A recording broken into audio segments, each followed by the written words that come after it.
Hello guys, as I have seen for here, hope you are well. Today we're gonna learn how to see how visited on your Facebook profile. So let's start. First of all, update your Facebook app from your Play Store or App Store and then open it.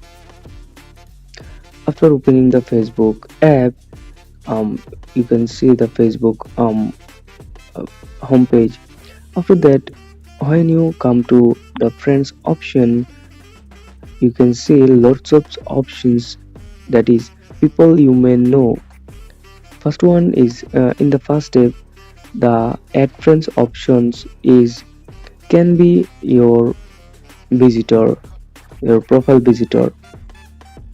That means uh, which persons you see in this list, those people can be those people can see your Facebook profile, and those can be your visitor.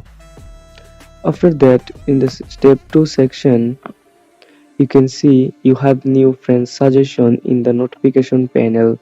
The notification panel thinks that in those peoples, that means um, the names Silva, Atika, Juniati, and 10 others can be your visitor.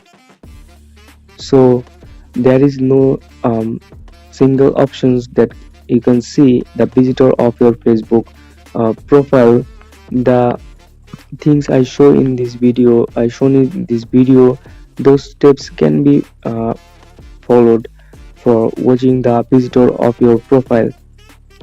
So that's the method you can see unofficially who visits your profile. So that's all for today. I hope this helps you. If this helps you, then don't forget to subscribe our channel for more informative legit videos. See you in the next one. Bye.